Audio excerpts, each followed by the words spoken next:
और अब बात करेंगे भारतीय जनता पार्टी के पूर्व सांसद किरीट सोमैया की, जिन्होंने पंजाब एंड महाराष्ट्र सहकारी बैंक मामले को लेकर एक बड़ा बयान दिया है। किरीट सोमैया की यदि माने तो इस मामले में अब तक जितनी भी गिरफ्तारियां हुई हैं उससे ज्यादा गिरफ्तारियां अभी होनी बाकी है। साथ ही साथ किरीट सोमैया ने यह भी कहा कि पीएमसी बैंक रिवाइव करने के लिए 22 अक्टूबर को उनकी मुलाकात सूबे के मुख्यमंत्री देवेंद्र फडणवीस के साथ होनी है। उन्होंने कहा कि पिछले 2 दिन में Mumbai police commissioner, reserve bank के अधिकारी, बैंक प्रबंधन, साथ ही साथ प्रवर्तन निदेशालय के अधिकारियों के साथ उनकी विस्तृत रूप से चर्चा हुई। इसके साथ साथ फाइनेंस मिनिस्ट्री के अधिकारियों से भी किरीट सोमैया की चर्चा जारी है। महीने भर के भीतर उन्होंने एक्शन प्लान बनाने की बात कही है, जिसे 3 महीने के भीतर इंप्लीमेंट कर दिया जाएगा।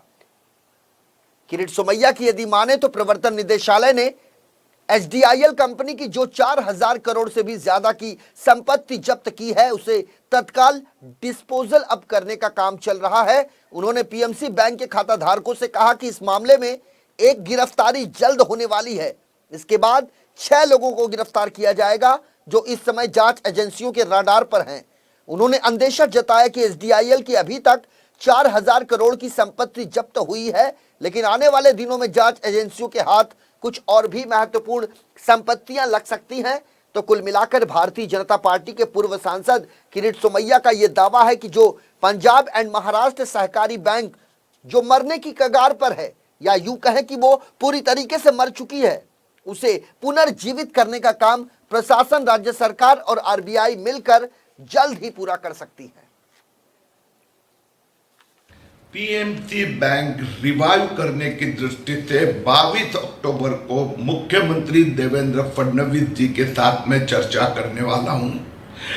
गत 2 दिन में Mumbai police commissioner, reserve bank के अधिकारी, बैंक का एडमिनिस्ट्रेटर, ईडी के अधिकारी, इन सबसे विस्तृत चर्चा हुई है।